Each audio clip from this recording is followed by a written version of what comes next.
Hello, welcome to our webinar. This is going to provide you some information that was presented during the November 2018 released item training that was provided by the Maine DOE. My name is Dee Saucier. I'm the PK through grade 5 literacy specialist here at the Department of Education. I'm Morgan Dunton, the grade 6 through 12 English Language Arts specialist. I'll be joining you as well. So we wanted to set some goals for our work together today. There'll be a few times during the day we will invite you to pause during our presentation so you can access some materials and interact with the materials as we go through them. So our goals for today are that we increase the knowledge of the Empower test, design and the item construction. We determine what areas of need you may focus on for your instructional strategies in your classrooms and schools, and then the use of the available items that were released to inform your instruction. For this session, you're going to need a few things. You're going to need the access to some released items for your grades, and you're going to need a copy of your Maine ELA standards. And you can access all of those things with the Padlet link that is provided in your PowerPoint presentation. So the entire test for the Empower is designed according to a blueprint, which each of the development of items and test forms follows from year to year. It doesn't change so that the blueprint assures some consistency and comparability so that the test is given year to year and can remain the same. Stimulus materials are intentionally aligned to the higher and the lower ends of grade span so that there's a range of complexity. You may see some very easy passages that are within the range of complexity and some more difficult. The released items are one representation only. There is only one released item for reading at each grade level. So you may see this looks very difficult for your grade level that you're looking at, or it might look very easy, but it is within the range, and what you see is just one single sample of that item. All of the reading, writing, and language passages in the test are 100% passage-based. They're always based on a passage that the student will have to interact with. There are paired passages in some areas, and when there's a paired passage, it will address the same topic or theme, and the students will need to use both passages in order to answer the questions and have proper responses. In the reading session of the test, there are paired passage items which include 2 short student constructed response items, and one of them will require that the student use evidence from both passages. When there's a single passage, there will only be one constructed response. In the writing and language section, there are no constructed responses. However, the students will need the context of the passage in order to make sense of the passage. There are no items that stand alone. All sections require the student access the passage in order to be effective in their answering. The test design, again, is set up under the blueprint, and as you can see by the chart in front of you, you can see that the students are required to have a great deal of stamina to continue reading independently as they complete the entire test.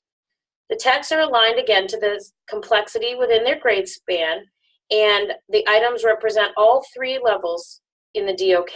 You'll see level 1, 2, and 3 items.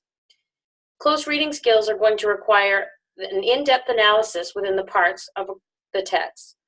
All grade levels, 3rd through 8th grade, are required to read the same number of passages and will be required to read the same number of items and respond. For example, in reading session 1, all students will read 4 passages that are within their text complexity of their grade level and respond within that session to 14 selected response or multiple choice items, 2 evidence-based selected response items, which are a 2-part multiple choice item, and they'll be required to complete 4 short student constructed responses. The level of text complexity will change to match the grade, but the amount of work that the students will have to do will remain the same. In the essay section of the test, there are paired passages which are a bit more brief than the ones you may have seen in the other sections. The essay will require use of both passages, which we'll talk about a little bit more as we continue. And the writing will be scored Even though we're encouraging students to spend a little bit of time reviewing and correcting their writing, it is scored as a first draft, so it doesn't have to be perfect in order for a student to earn full credit on their essay. Great, thank you, Dee. So let's take a little bit deeper dive into the sections of this test. So first of all, we'll talk about reading. I'm going to invite you to pause the recording for just a moment to look at the released items that you can link. Either you've accessed those on the website or you've accessed them through the Padlet, wherever you've gotten those. Please open up the released items relative to your grade level. Resume when you have the items in front of you.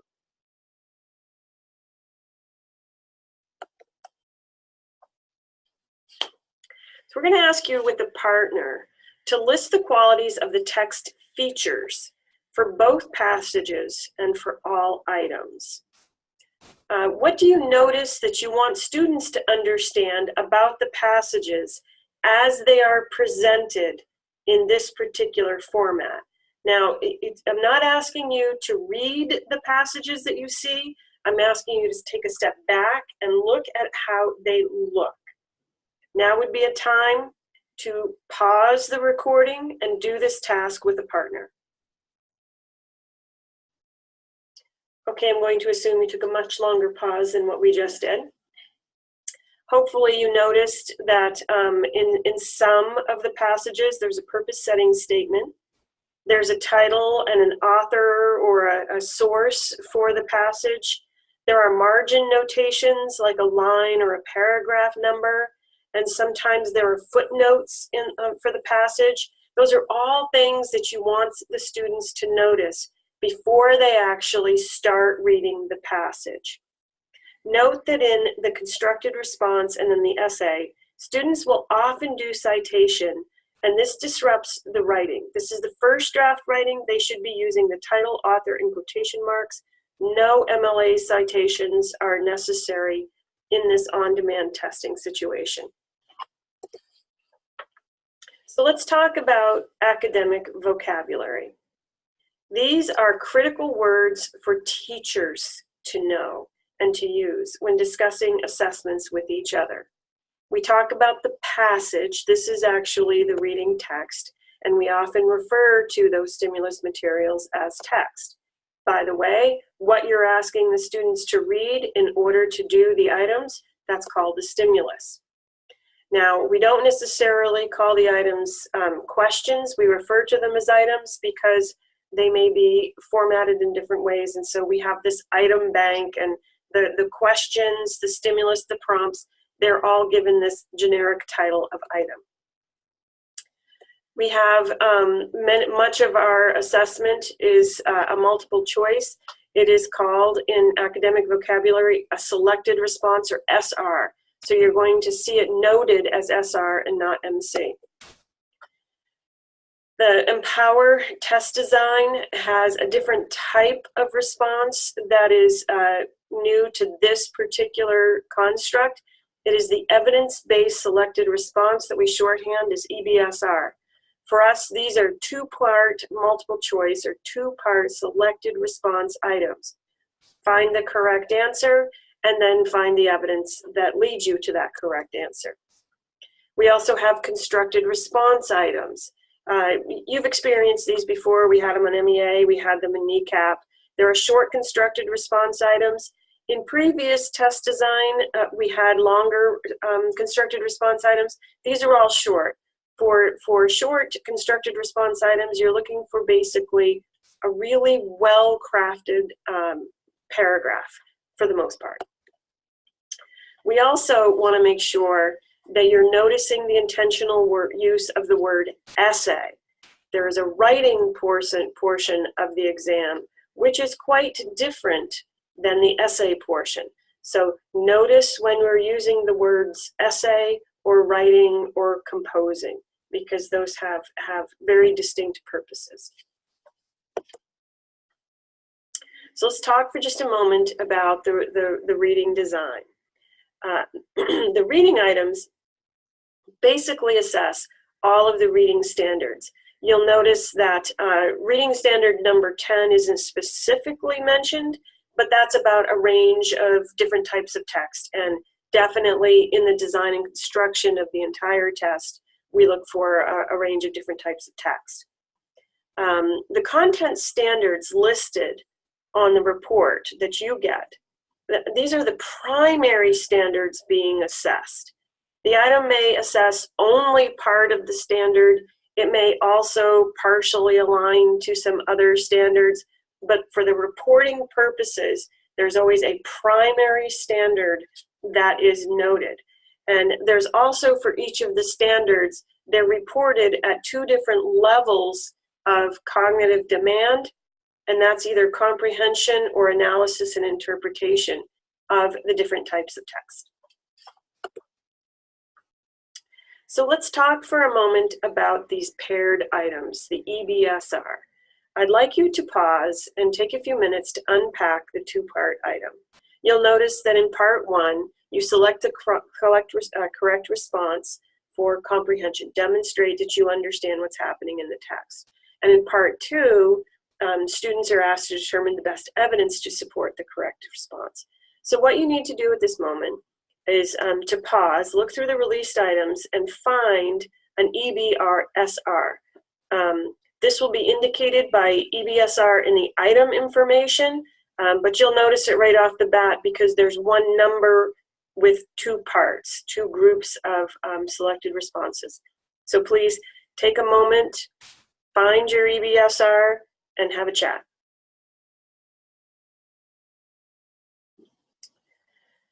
So hopefully you had a moment to think about what is happening between the 2 parts of that EBSR. Here's a critical question.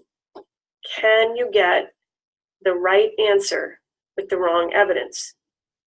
Can you get the right evidence if you've gotten the wrong answer? I'm going to ask you to pause again to go to a different document. You're going to have to go into Mars for this one. Take a look at your student performance data. Review your data to determine how did students perform on the EBSR items. You will notice these in the reading section as 2-point items. So looking at your overall data, you won't be able to go too closely into it, but just see how your students performed on these 2-point items. I'm going to give you a few minutes to pause for that.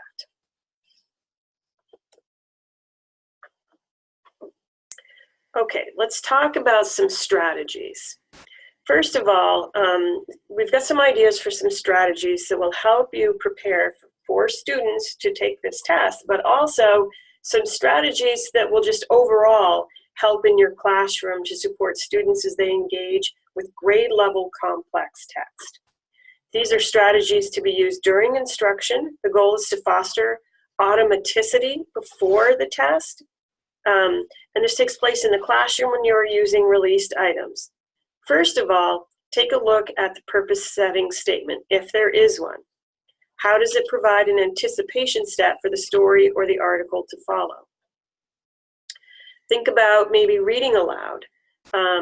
Pause when the text varies, such as you have italics, you have something to think about why that is in there. This is looking closely at text features for any text that you're reading. It also helps to pause periodically to write a summary of the section that was just read so that students get into the habit of thinking about transitions and what the big ideas are in each section of the text. Notice that there is not a PSS for every passage. These are mostly used in grades 6 through 8 when texts are excerpted to explain the content, context, or when other contextual information is needed to engage independently with the passage that follows. Let's talk about a few more instructional strategies. So one is to identify common words used in an unusual way. So you'll notice that when we talk about vocabulary, we often talk about words in context. And we're not necessarily looking for just topic-specific kind of words or necessarily the academic vocabulary of a particular content area or discipline. Oftentimes, an item that comes up as an important vocabulary word is a word that students think they know because they've seen it often, but in this particular context, it's used in a different way. It is not unusual for words in science or social studies to be used in a way that's different than the way you might encounter them in a novel. So look for words that the students will know, but that they will have to use the context to know it differently. Deconstructing that kind of common word used in different context with a think aloud is really helpful to move students to that automaticity. Also, make sure that you're occasionally sending students to specific points in the text to identify a particular kind of evidence. You don't want them coming to test day and trying to figure out how to navigate back to a specific point for the first time. We also encourage you to create text sets. Text sets allow students to read at a variety of levels so that when they're sitting for the test and working independently, they know how to engage with grade level complex tests, whether they're at the high end of the range or the low end of the range. It's also important for them to compare texts on similar topics so they can be looking across ideas presented in different ways, thinking about how different authors frame the information, or how authors may frame their stories differently when they're getting at a very similar kind of story.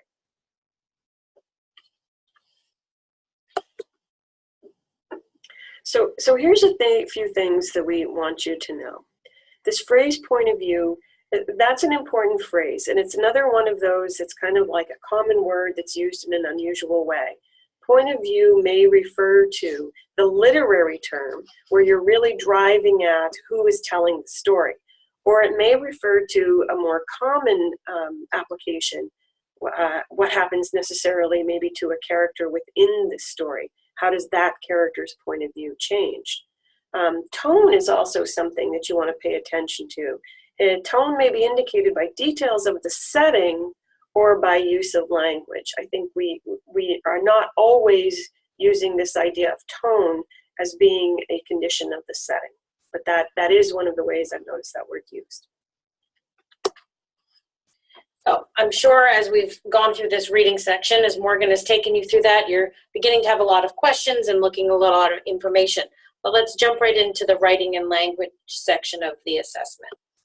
So in the writing and language section, there are some changes about what they would attempt to do, or what they would show what they can do during the reading session and the essay section. And there's a few things that look a little bit different there. So the passages in the writing and language section are not paired. They're all individual passages. Some of them have a PSS, but it serves little function. It usually just is kind of an extension of the title. Every sentence within a writing and language passage is numbered. And then there are some things that are underlined in these sections. You can usually even expect that there are going to be some errors because they're going to be doing some revision, and they're going to have that mindset that there's some revision coming during this section. So it's not going to be perfect writing, because that's what the purpose of the writing and language section is. So one of the things that comes up in the writing and language section is that some of the items have some unique ways that they are written. In many of the items, no change is often a choice. And this idea may take some practice for students because they're not used to seeing it. You'll also notice that we have it capitalized here because it's also capitalized in the choice. And that is a visual change over how the other questions all look, or how the other choices all look. No change when they see it is always all capitalized, and your students may need to know that that is going to appear differently. It's always important in the passage of the writing and language section to identify the topic of the paragraph. There's going to be some information there, and they're going to have to focus on the topic. And there is a difference in this section between correct and best. Some of the questions in writing and language are going to have a correct answer. For example, you might see some vocabulary words that are misspelled, and they might ask which one of these is correct. But another choice when it comes to grammatical analysis will be which one of these is best. And so they're going to really dig into style and the clarity of the meaning and some very precise language and constructs that are going to need to lead the students to the possibility that all of the answers may be correct in their own way, but one of them is truly best and supported by the information in the passage. So now we're going to take a second and we're going to look at some writing standards. And there's a link in our passage that will take you to an interactive grade span progression, which is provided by the North Carolina Department of Education. And in a moment, you'll pause to take notice of these changes as they go through and move from progressions of what changes. You're going to see when you look to them that there are going to be highlighted areas as the progression moves along in the standards of 1, 2, and 3. Can I jump in for just a moment, Sure. Davey? Because I've been using this site for a while, and sometimes it takes a little bit of getting used to. When you click on this link, you'll look at the top of the page, and it opens immediately to foundational standards, which are only available K-5. There's a drop-down screen where you'll want to go to writing. Make sure that you open up the writing standards. Then there's a slide bar for the grade span. You can choose a single grade. You can choose the span you want to look at. For this particular exercise, we'd like you to slide that from kindergarten to 12th. Open up the whole K-12 range. And then there's still one more step that's really helpful for you to look at this. On the left side of the screen on the top, you'll find a link where you can click on that to highlight the changes from one grade to the next. And what'll happen is you'll see how what's new in first grade, different from kindergarten, will be highlighted in yellow. When you look down below, some of the writing standards as well, writing standards 1 and 2 are pretty long. So you'll want to expand that to show all so you can see, because some of the changes are very, very minor and very subtle. But this is important because this will help you see the precise growth across the standards and what is really a focus for item development. So go ahead, take a couple of minutes, pause the recording now, and go explore writing standards 1 and 2 in the K-12 span, noting what changes from grade to grade. I'm sure that after your pause, you're going to want to come back to this. It's a great tool that they've developed in North Carolina, and it's very useful, and I'm sure you're going to want to have it that you can return to and look at more deeply at another time. So while you're looking at the writing and language section of your released items, you'll notice that all the items in this section are multiple choice. There are no constructed responses. And that this part of the assessment is really about students making editing and revision choices. On the rubric for the essay, there are sections on vocabulary, language, and command of conventions. But this is really where we're digging into that student's ability to edit and revise and what they know about their knowledge of writing and not their ability to write in this section. They're not actually doing any writing. It's about their knowledge of those same concepts.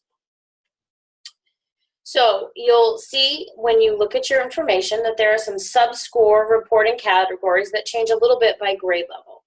You're going to, in grades 3 through 5 only, they're going to be working on revision within some narrative text. So the passages that they're looking at are going to be narrative. And then in grades 3 through 8, they're going to be looking at both revising the informational and expository text, and they're going to be looking at language and conventions. However, in grades 6 through 8, they're going to be looking at the revisions that are needed within an argumentative text. Without the revising narrative text. Correct. 6 through 8. That is strictly for 3 through 5. So now you're going to, in this section, you're going to find an EBSR, an evidence-based student response, another one of those 2-part questions. And you're going to look and go back to the response that you pulled up, the EBSR response you pulled up earlier from the reading section.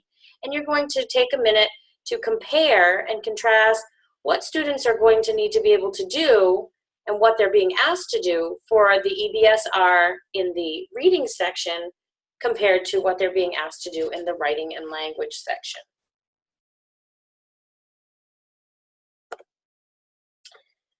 So as we get towards the end of the writing and language section, just a few instructional strategies that you might want to look into and try out for your students. So there are a number of things you can do. Some descriptive games.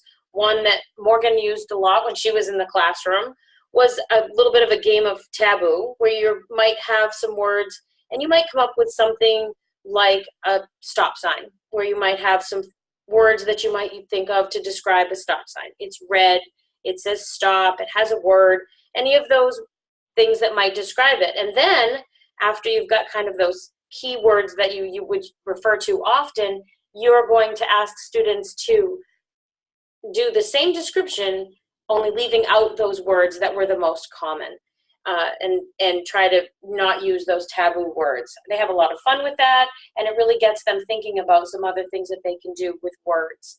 Another good activity to do would be thinking of mentor sentences.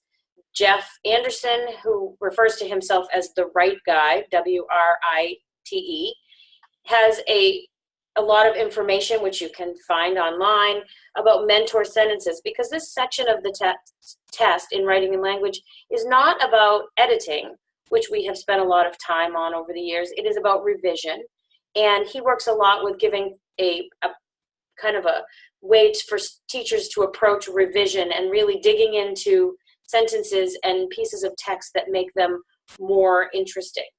And another set of things you might do would be to consider using some modeling of texts. Give the teachers and peers in time to give feedback and self-assess what they're saying about their writing, what their peers are saying about their writing, and what things they can do to revise writing within context so that it can be improved and changed to be a little bit different or to be most effective. Most effective is a good word. Thank you, Dee. So it seems like a perfect time to start talking about composing, the essay, the actual act of writing. This is where students are going to have to apply their knowledge of writing.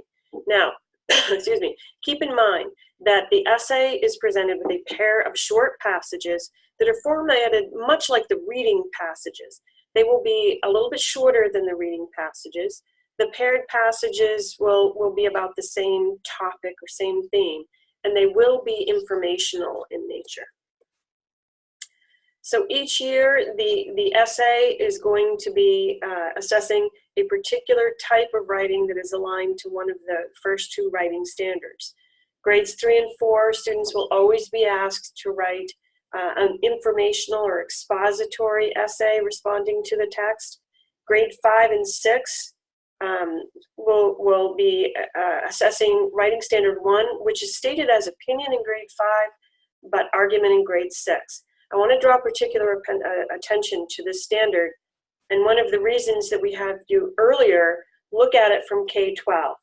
Even though in grades 4 and 5, the word that's used in writing standard 1 is opinion, they're not meant to be feely opinions, they're meant to be informed opinions. This is where we're asking students, we're using the word opinion before we begin using the word argument to mean academic argument. So kindergarten, first grade, second grade, maybe straight up opinion, but in 4th and 5th grade, that application or that understanding of writing standard 1 should be applied to an informed opinion about a topic.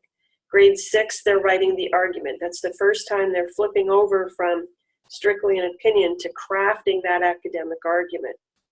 Grade 7, it's informational or expository writing. And grade 8, once again, we're back to writing standard 1, the argument.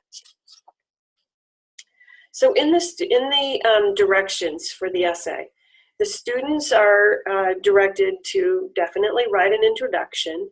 They're told they must use evidence from both passages, and that's very, very important. They must write sentences consistent with the language standards. So in other words, when the complexity of sentences are assessed, there is an assumption that the complexity of the sentence is determined by the language standards. We also expect them to be using words consistent with the language standards as well. Now, this means that we're looking at a development of sophistication and complexity that is grade specific. as determined by the standards.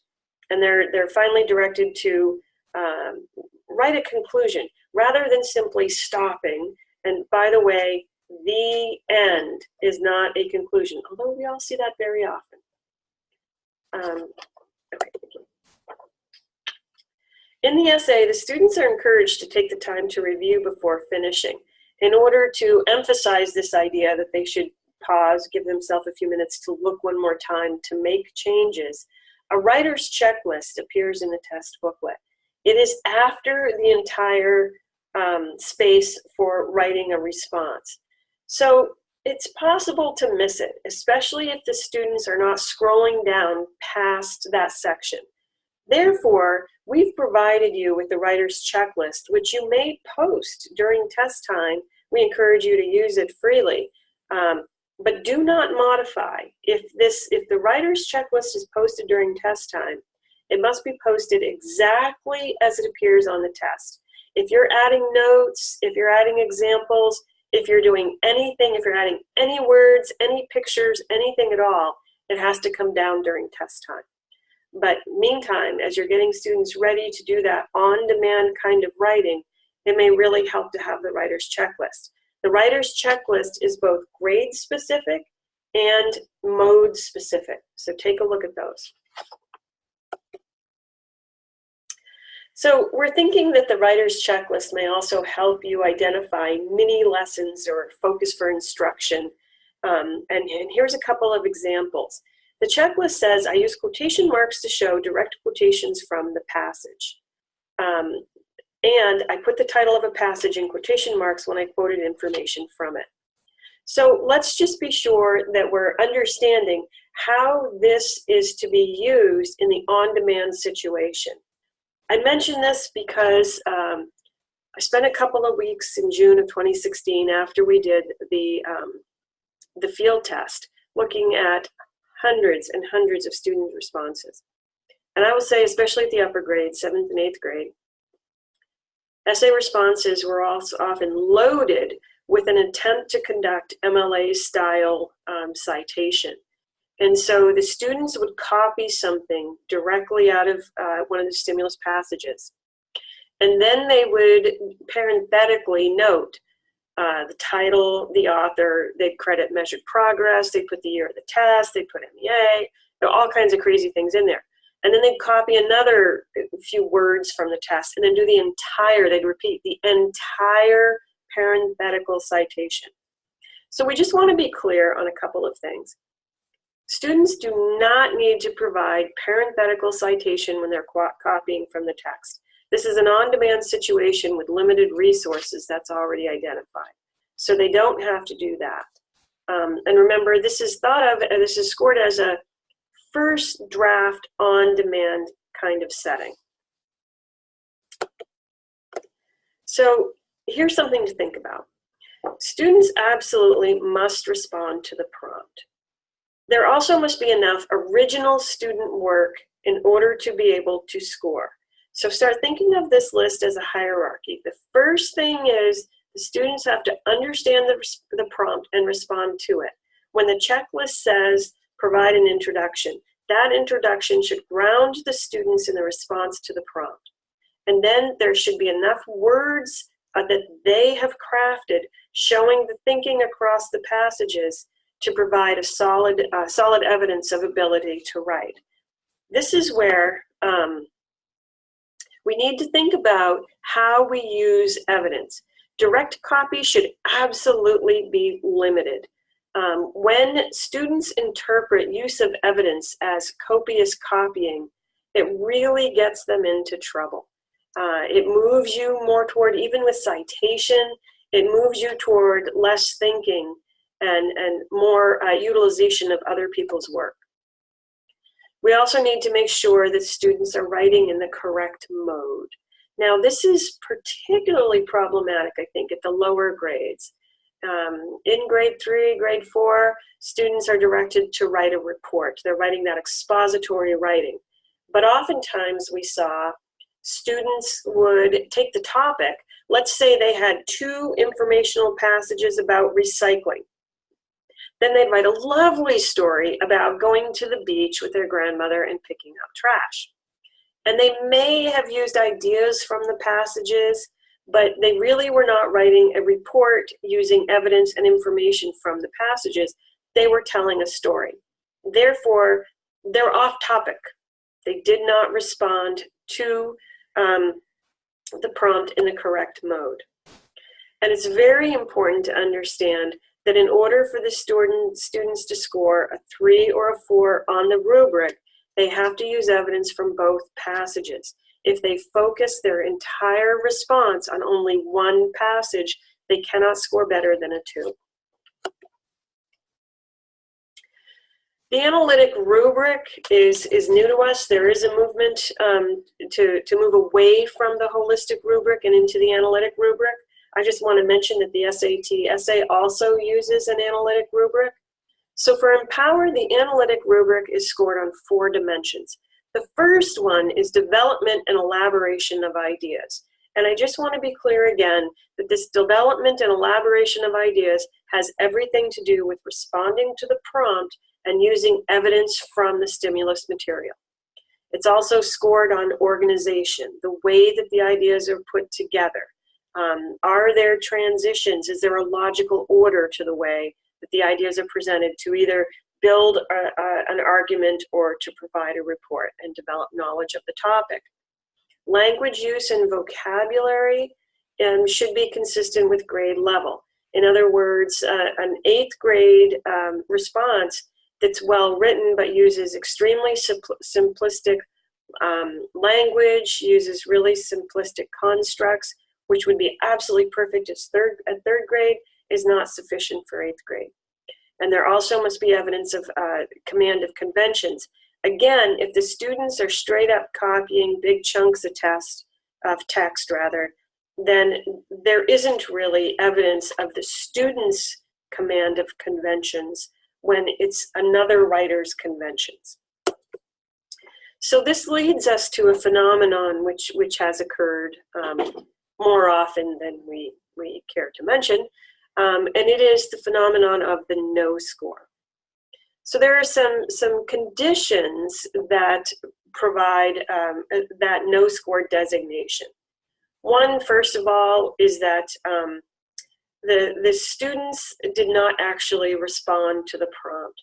We've all had students who have looked at a prompt that we've given them in class, and they've done something really clever. They've written something else entirely. They've gone off and extrapolated from that to do something different. That's great in the classroom.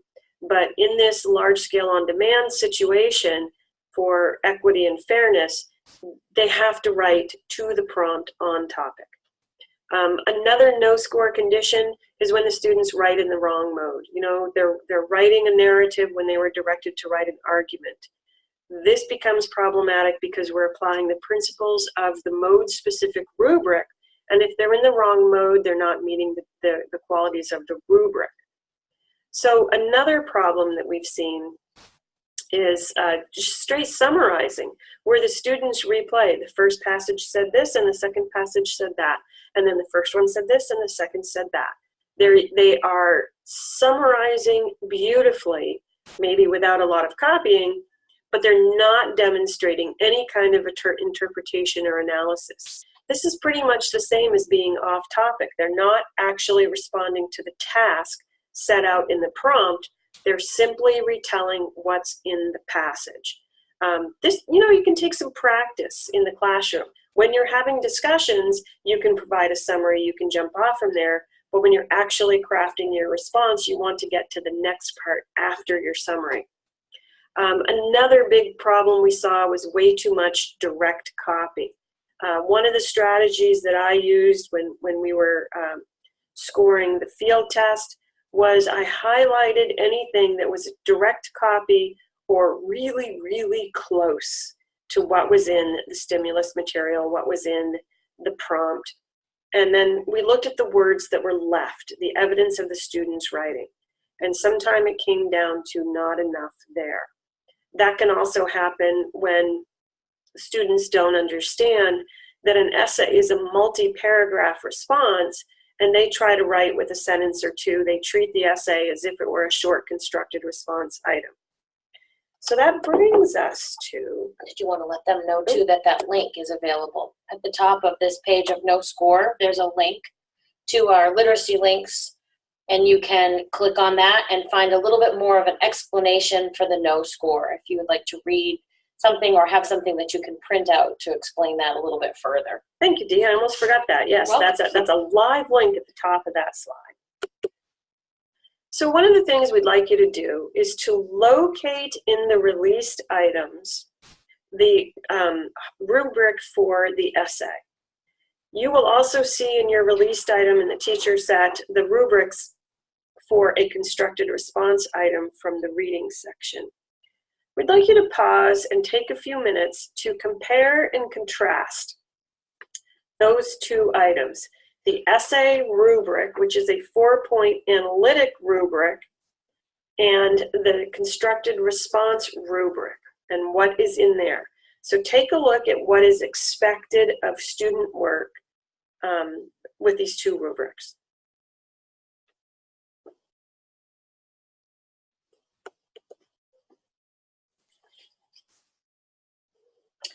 So we've been through all of the sections of the assessment, and probably you have some questions now, and then we're going to invite you to take some time and look at your own data. Look at what was released to you, look at how your students did in each of the subsections, and then think a little bit about what you notice that you really want to explore further, or you might want to emphasize for instruction or further professional development at your school or in your district.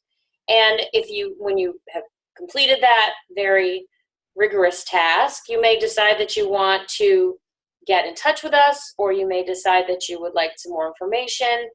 We invite you to use any of the resources that we've attached to the presentation today. And then we also invite you to give us some information. So on this last section, you can see there's a link, and we're really looking for some detailed information. Would be great if you have anything specific you could share with us. There's going to be some opportunity for you to complete the survey and then give us some feedback on what information you would like more of, and what information, if we could provide you with any other assistance. You can always contact us by email, and you can let us know if we can provide some more information to your school or some more professional development opportunities for your school as you analyze your data, and that we can really help you dig in a little bit to plan your instruction as you move forward. We're also really hoping that you are participating in one of our January assessment literacy workshops, which will go much deeper into each of these ideas and really focus on instructional responses, as well as how to use your local assessment data, your formative assessments, to help you prepare for what's coming up in March. All right, well, thank you, everybody. We appreciate you participating, and we look forward to talking to you again. Thank you.